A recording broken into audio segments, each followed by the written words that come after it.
1343 പ്രളയത്തെ തുടർന്നാണ് വൈപ്പിൻ ദ്വീപ് സമൂഹം രൂപം കൊള്ളുന്നത്. ചരിത്രത്തിൻ്റെയും സമരേതിഹാസത്തിൻ്റെയും കഥകൾ പറയുവാനുള്ള വൈപ്പിൻ എന്ന ദ്വീപ് സമൂഹത്തിൻ്റെ വികസന ദൃശ്യങ്ങളിലേക്കുള്ള ഒരു എത്തിനോട്ടമാണ് ഇന്ന് നവകേരളം നവമുന്നേറ്റത്തിൽ.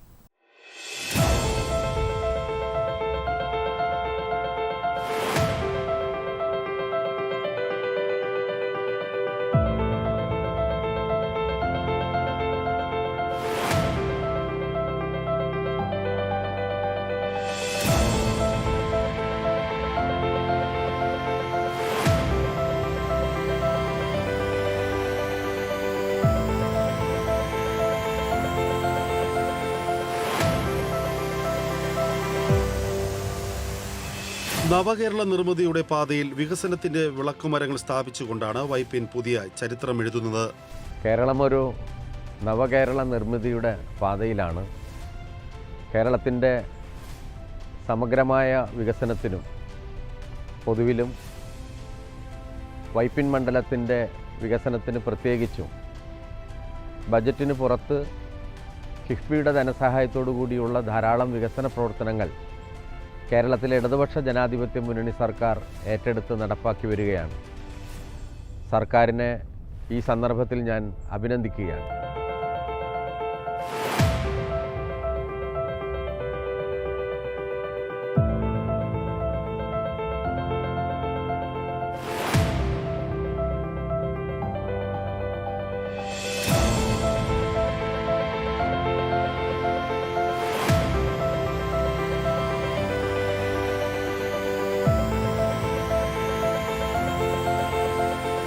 കിടവനക്കാട്, ഇളങ്കുന്നപ്പുഴ, നായരമ്പലം, കുഴുപ്പിള്ളി, ഞാറയ്ക്കൽ, പള്ളിപ്പുറം, കടമക്കുടി, മുളവുകാട് എന്നീ ഗ്രാമപഞ്ചായത്തുകൾ ഉൾപ്പെടുന്ന മണ്ഡലമാണ് വൈപ്പിൻ.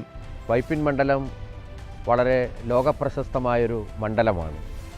1341 പ്രളയത്തെ തുടർന്നുണ്ടായതാണ് വൈപ്പിൻ കരയും അതിനോട് ചേർന്ന ദ്വീപ് പ്രദേശങ്ങൾ. ഇപ്പോഴും വികസനം തേടുന്ന മണ്ഡലങ്ങളിൽ പ്രധാനപ്പെട്ട ഒരു മണ്ഡലമാണ്. വളരെ പ്രസിദ്ധമായ ചരിത്രമുറങ്ങുന്നൊരു മണ്ണാണ് വൈപ്പിൻ്റേത്. കേരളീയ നവോത്ഥാന പ്രസ്ഥാനത്തിൻ്റെ ചരിത്രത്തിൽ പ്രത്യേകം അടയാളപ്പെടുത്തപ്പെട്ട ഒരു ഭൂമികയാണ്. വളരെ പ്രധാനപ്പെട്ട രാഷ്ട്രീയ, സാമൂഹ്യ, സാംസ്കാരിക നേതാക്കന്മാരുടെ പാദസ്പർശമേറ്റ് പുളകം കൊണ്ടൊരു ഭൂമികയാണ് വൈപ്പിൻകര. ആ വൈപ്പിൻകരയുടെ സൗന്ദര്യം എന്ന് പറയുന്നത് 25 കിലോമീറ്റർ തീരദേശം പങ്കുവെക്കുന്ന, കടലും കായലും അതിര് പങ്കിടുന്ന ഒരു മണ്ഡലമാണ് വൈപ്പിൻ മണ്ഡലം. വൈപ്പിൻ മണ്ഡലത്തിൻ്റെ അടിസ്ഥാന വികസനത്തിന് വേണ്ടി ധാരാളം പദ്ധതികൾ സർക്കാർ കിഫ്ബിയുടെ ധനസഹായത്തോടു കൂടി ഏറ്റെടുത്ത് നടപ്പാക്കുകയാണ്.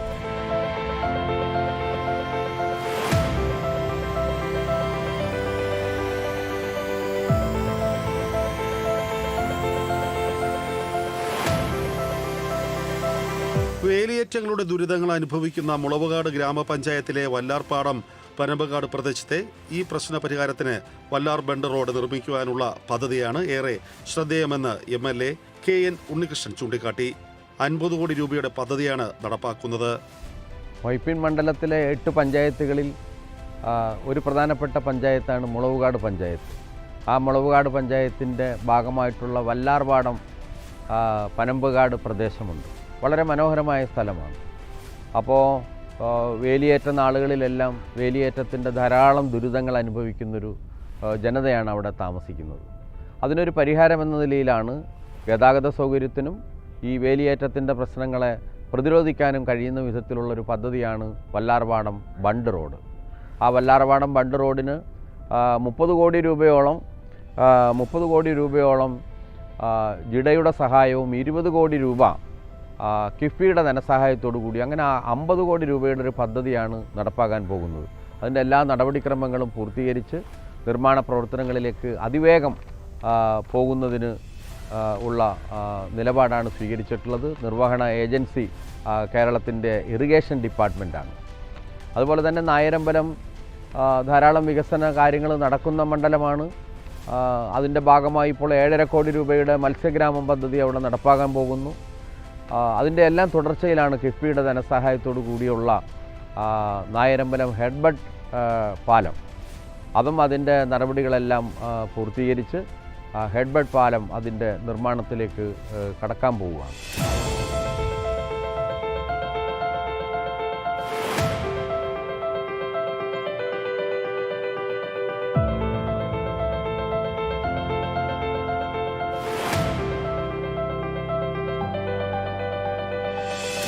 മത്സ്യത്തൊഴിലാളികളുടെ ക്ഷേമം മുൻനിർത്തി രൂപം നൽകിയ നായരമ്പലം മത്സ്യഗ്രാമം പദ്ധതിയും ഏറെ പ്രതീക്ഷ നൽകുന്നു. 7.5 കോടി രൂപയുടെ പദ്ധതിയാണ് നടപ്പാക്കുന്നത്. നായരമ്പലത്ത് 2,67,00,000 രൂപ ചെലവഴിച്ചുള്ള ഫിഷ് മാർക്കറ്റും വികസന പദ്ധതികളിലൊന്നാണ്. തീരദേശ വികസന കോർപ്പറേഷന്റെ നേതൃത്വത്തിലാണ് പദ്ധതി നടപ്പാക്കുന്നത്. നായരമ്പലത്ത് ഫിഷ് മാർക്കറ്റ് 2,67,00,000 രൂപയുടെ പദ്ധതിയാണ് തീരദേശ വികസന കോർപ്പറേഷൻ്റെ നിർവഹണ ഏജൻസിയായി അവരുടെ നേതൃത്വത്തിൽ നടപ്പാക്കുന്ന പദ്ധതിയാണ് നായരമ്പലം ഫിഷ് മാർക്കറ്റ്. മത്സ്യത്തൊഴിലാളികൾ ഏറ്റവും കൂടുതൽ അധിവസിക്കുകയും കടലിൽ നിന്നും അതുപോലെ കായൽ പ്രദേശങ്ങളിൽ നിന്നുമെല്ലാമുള്ള മത്സ്യവിഭവങ്ങൾ വിറ്റഴിക്കപ്പെടുന്ന വളരെ പ്രധാനപ്പെട്ട ഒരു കേന്ദ്രമാണ്.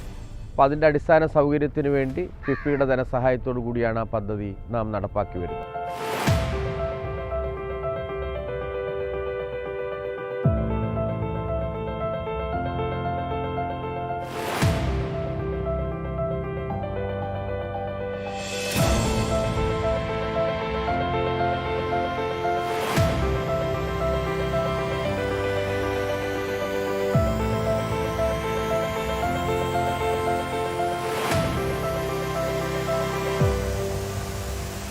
പൊതുവിദ്യാഭ്യാസ മേഖലയെ ശാക്തീകരിക്കുക എന്ന ലക്ഷ്യത്തോടെ വിദ്യാഭ്യാസ രംഗത്ത് നിരവധി കർമ്മ പദ്ധതികളാണ് നടപ്പിലാക്കുന്നത്. മണ്ഡലത്തിലെ ഏക കോളേജായ വൈപ്പിൻ ആർട്സ് ആൻഡ് സയൻസ് കോളേജിന്റെ വികസനത്തിനായി 9,32,00,000 രൂപയാണ് വിനിയോഗിക്കുന്നത്. കൂടാതെ വിദ്യാലയങ്ങളെ മികവിന്റെ കേന്ദ്രങ്ങളാക്കി മാറ്റുവാനുള്ള പദ്ധതികളും നടന്നുവരികയാണ്. സർക്കാർ വിഭാവനം ചെയ്തിട്ടുള്ള വളരെ പ്രധാനപ്പെട്ടൊരു പദ്ധതിയാണ് വൈപ്പിൻ കോളേജിൻ്റെ വികസനം. മണ്ഡലത്തിലെ ഏക ആർട്സ് ആൻഡ് സയൻസ് കോളേജാണ് വൈപ്പിൻ കോളേജ്. ആ കോളേജിൻ്റെ വികസനത്തിന് വേണ്ടി ഏകദേശം 9,32,00,000 രൂപ സ്ഥലമെടുപ്പിന് കിഫ്ബി അനുവദിച്ചിട്ടുണ്ട്. ആ സ്ഥലമെടുപ്പിനുള്ള തുക മതിയാകില്ല. അപ്പോൾ അധിക തുകയ്ക്ക് വേണ്ടി സർക്കാരിലേക്ക് അനുമതി ചോദിച്ചിരിക്കുകയാണ്. ഇതുകൂടാതെ 6 കോടി രൂപയുടെ കെട്ടിട നിർമ്മാണത്തിനും 10 കോടി രൂപ കെട്ടിട നിർമ്മാണത്തിനും ഇതിനകം കിഫ്ബി അനുവദിക്കുകയും അതിൻ്റെ നടപടികൾ പുരോഗമിക്കുകയാണ്. വൈപ്പിൻ മണ്ഡലത്തിൻ്റെ വികസനത്തിൽ അതൊരു വലിയ കുതിപ്പായിരിക്കും എന്ന കാര്യത്തിൽ തർക്കമില്ല.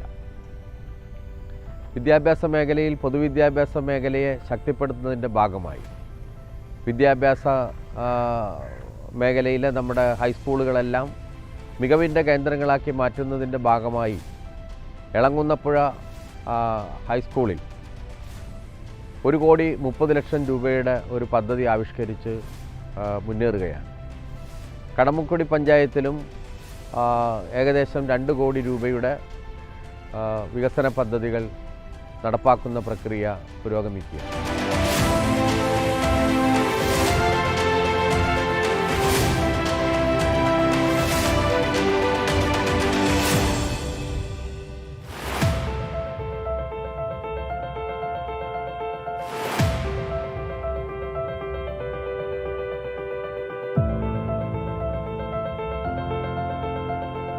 $48 കോടി രൂപ ചെലവഴിച്ച് നിർമ്മിക്കുന്ന പിഴല കടമക്കുടി പാലം പൂർത്തിയാകുന്നതോടെ പൊക്കാളിപ്പാടങ്ങളും മത്സ്യവിഭവങ്ങളുമുള്ള 12 ദ്വീപ് സമൂഹങ്ങൾക്ക് ടൂറിസം സാധ്യതകളാണ് കൈവരുന്നത്.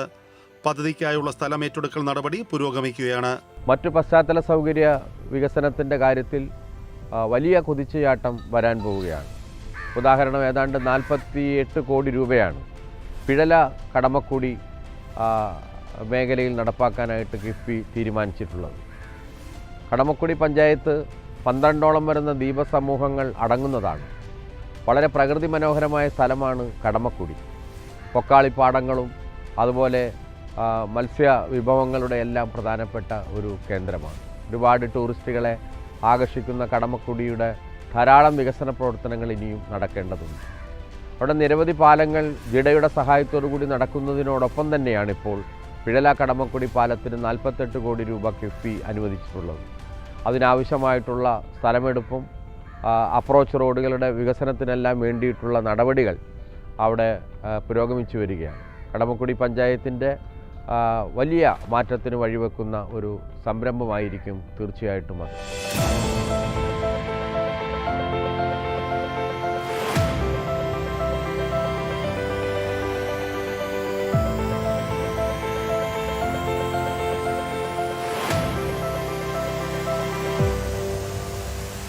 ഒരു നൂറ്റാണ്ടായി സ്വപ്നം കാണുന്ന മുനമ്പം അഴീക്കോട് പാലവും യാഥാർത്ഥ്യമാകാൻ ഒരുങ്ങുകയാണ്. 146 കോടി രൂപയാണ് പദ്ധതിക്കായി വിനിയോഗിക്കുന്നത്. കൂടാതെ ഇന്ത്യയിൽ ആദ്യമായുള്ള തുരങ്കപാതയും മണ്ഡലത്തിൽ വിഭാവനം ചെയ്യുന്നുണ്ട്. 1500 കോടി രൂപ വേണ്ടിവരുന്ന പദ്ധതിക്ക് കേന്ദ്ര സഹായം കൂടി ലഭ്യമായാൽ വൻ ടൂറിസം സാധ്യതകളാണ് മണ്ഡലത്തെ കാത്തിരിക്കുന്നത്. അതുപോലെ തന്നെ ഒരു 100 കൊല്ലത്തെ വൈപ്പിൻകരയിലെ ജനതയുടെ സ്വപ്നമായിരുന്നു മുനമ്പം അഴീക്കോട് പാലം. അത് 100 കൊല്ലങ്ങൾക്ക് മുമ്പ് തന്നെ നമുക്ക് മുന്നേയുള്ള പൂർവികർ ആഗ്രഹിച്ച ഒരു പാലമാണ്. തൃശ്ശൂർ ജില്ലയുമായും എറണാകുളം ജില്ലയുമായി ബന്ധിപ്പിക്കുന്നൊരു പ്രധാനപ്പെട്ട പദ്ധതിയാണ്.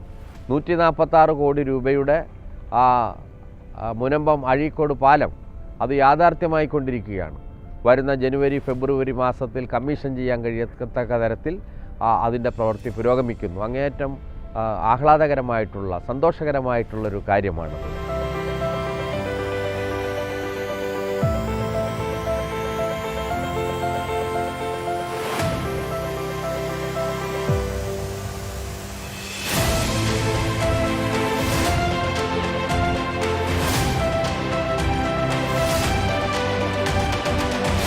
സാമൂഹ്യ ആരോഗ്യ വിദ്യാഭ്യാസ ഗതാഗത സംവിധാനങ്ങളുടെ മികവ് ലക്ഷ്യമാക്കി നൂതന വികസന പ്രവർത്തനങ്ങളുമായി വൈപ്പിൻ മുന്നേറുകയാണ്.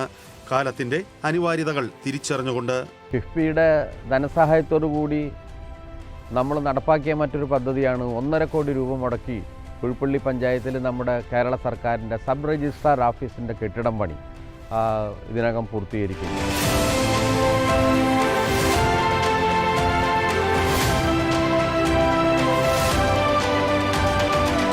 വൈപ്പിൻ മണ്ഡലത്തിൽ വികസനത്തിൻ്റെ വേലിയേറ്റങ്ങൾ സൃഷ്ടിക്കപ്പെടുമ്പോൾ യാഥാർത്ഥ്യമാകുന്നത് ഒരു നാടിൻ്റെ ചിരകാല സ്വപ്നങ്ങളാണ്, ഒപ്പം ഒരു ജനതയുടെ കാലങ്ങളായുള്ള ആവശ്യങ്ങളും.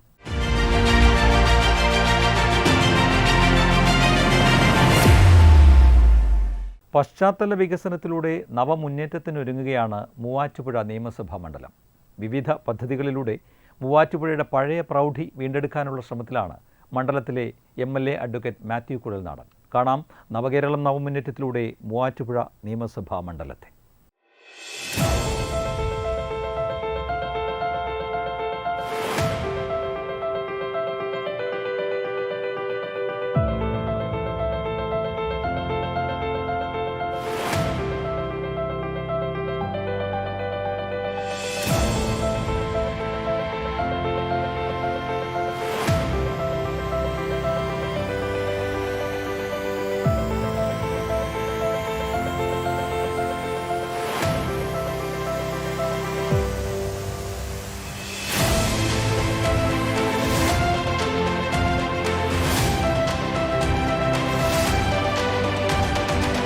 മൂവാറ്റുപുഴ താലൂക്കിൽ ഉൾപ്പെടുന്ന മൂവാറ്റുപുഴ മുനിസിപ്പാലിറ്റി, ആരക്കുഴ, ആവോലി, അയവന, കല്ലൂർക്കാട്, മഞ്ഞള്ളൂർ, മാറാടി, പായിപ്ര, പാലക്കുഴ, വാളകം എന്നീ പഞ്ചായത്തുകളും കോതമംഗലം താലൂക്കിൽ ഉൾപ്പെടുന്ന പൈങ്ങോട്ടൂർ, പോത്താനിക്കാട് എന്നീ പഞ്ചായത്തുകളും ഉൾപ്പെടുന്നതാണ് മൂവാറ്റുപുഴ നിയമസഭാ മണ്ഡലം.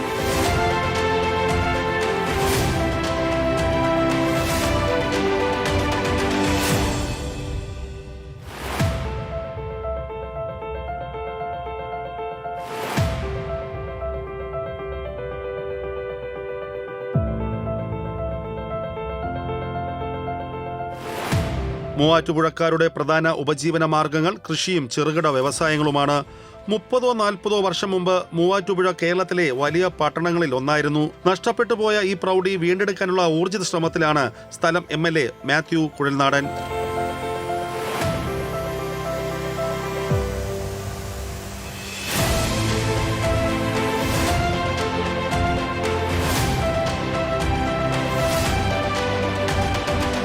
കാടും നഗരവും ഗ്രാമീണതയും സമം ചേരുന്ന നാടിന്റെ മനമറിഞ്ഞുള്ള വികസന പ്രവർത്തനത്തിനാണ് മണ്ഡലത്തിൽ ഊന്നൽ കൊടുത്തിരിക്കുന്നത്.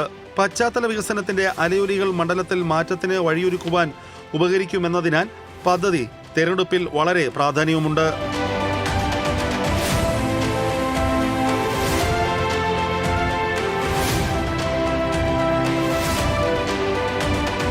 മൂവാറ്റുപുഴ നഗരത്തിൽ 2 കിലോമീറ്റർ ദൂരം 4 വരി പാതയാക്കുന്ന പദ്ധതിയാണ് പ്രധാന ഹൈലൈറ്റ്.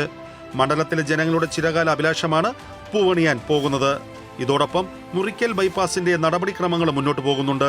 സംസ്ഥാനത്തിൻ്റെ പശ്ചാത്തല വികസന മേഖലയിൽ വലിയ പ്രവർത്തികൾ നടത്തുന്ന സ്ഥാപനമാണല്ലോ കിഫ്ബി.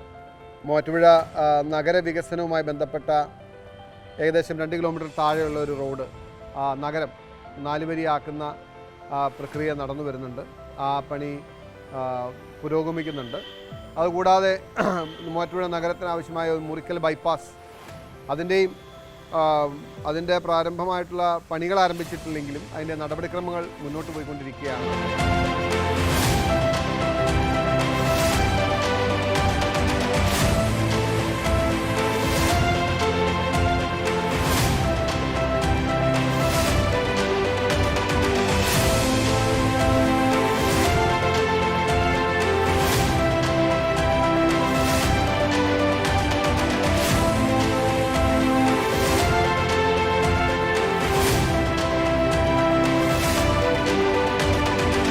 കുടിവെള്ളക്ഷാമം പരിഹരിക്കുവാനും നടപടിക്രമങ്ങളായിട്ടുണ്ട്. പുഴയുടെയും പോഷക നദിയുടെയും ഹൃദയഭൂമിയായ മൂവാറ്റുപുഴയിൽ 2 കുടിവെള്ള പദ്ധതിക്കാണ് രൂപരേഖ തയ്യാറാക്കിയിട്ടുള്ളത്. പദ്ധതി എത്രയും വേഗം നടപ്പാക്കാനാണ് ലക്ഷ്യമിടുന്നത്. പിന്നെ 1-2 വാട്ടർ പ്രോജക്ട്സ് ഉണ്ട്. അതായത് കുടിവെള്ള പദ്ധതികൾ 2 കൂടിയുണ്ട്. ഇത്രയും മാത്രമാണ് മൂവാറ്റുപുഴയ്ക്ക് കിഫ്ബിയിൽ നിന്നും മൂവാറ്റുപുഴയ്ക്ക് ലഭിച്ചിട്ടുള്ളത്. ഇതാണ് ഇതിൻ്റെ ഒരു സഹായം.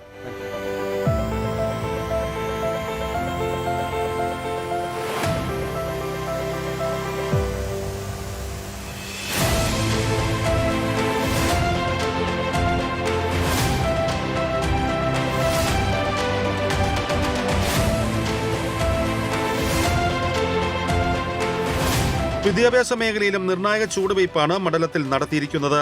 5 കോടി രൂപ മുതൽ മുടക്കിയുള്ള പേഴയ്ക്കാപ്പള്ളി സ്കൂൾ നവീകരണമാണ് ഇതിൽ പ്രധാനം.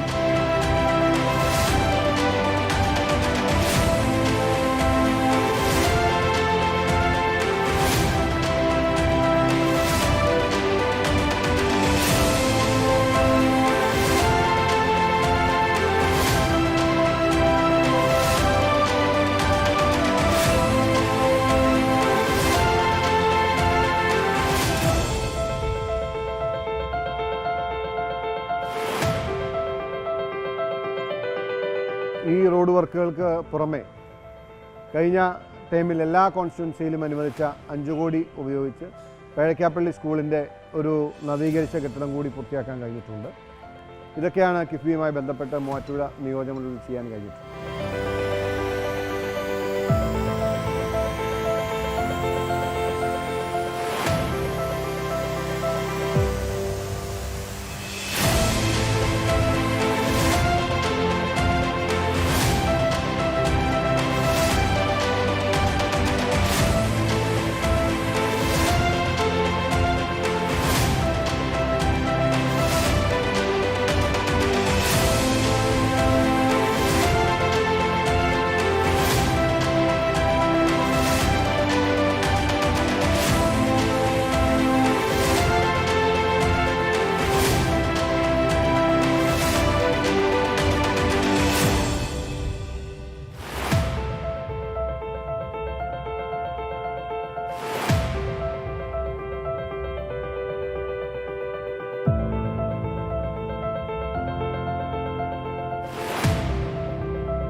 കുട്ടികൾക്കും യുവാക്കൾക്കും കളിക്കാൻ ആവശ്യമായ സ്റ്റേഡിയം ഇല്ലെന്നുള്ള അവസ്ഥയ്ക്കും പരിഹാരമാവുകയാണ്.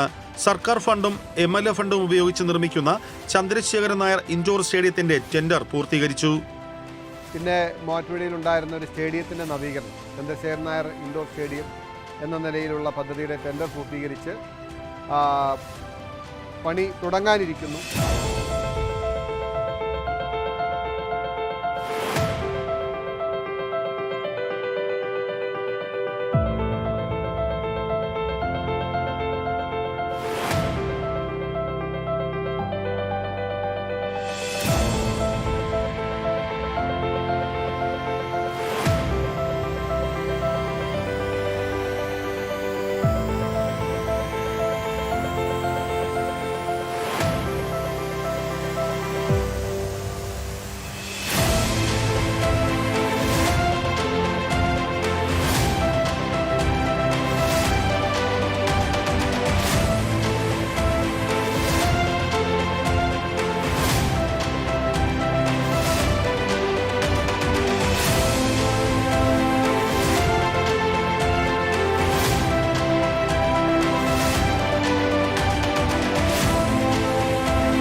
എറണാകുളം ജില്ലയുടെ കിഴക്കൻ മേഖലയായ മൂവാറ്റുപുഴയും വികസന തേരോട്ടത്തിലാണ്. നവകേരളം നവമുന്നേറ്റത്തിലൂടെ മൂവാറ്റുപുഴയും കുതിക്കുകയാണ്. വികസന സങ്കല്പങ്ങൾ അടിവരയിട്ട്.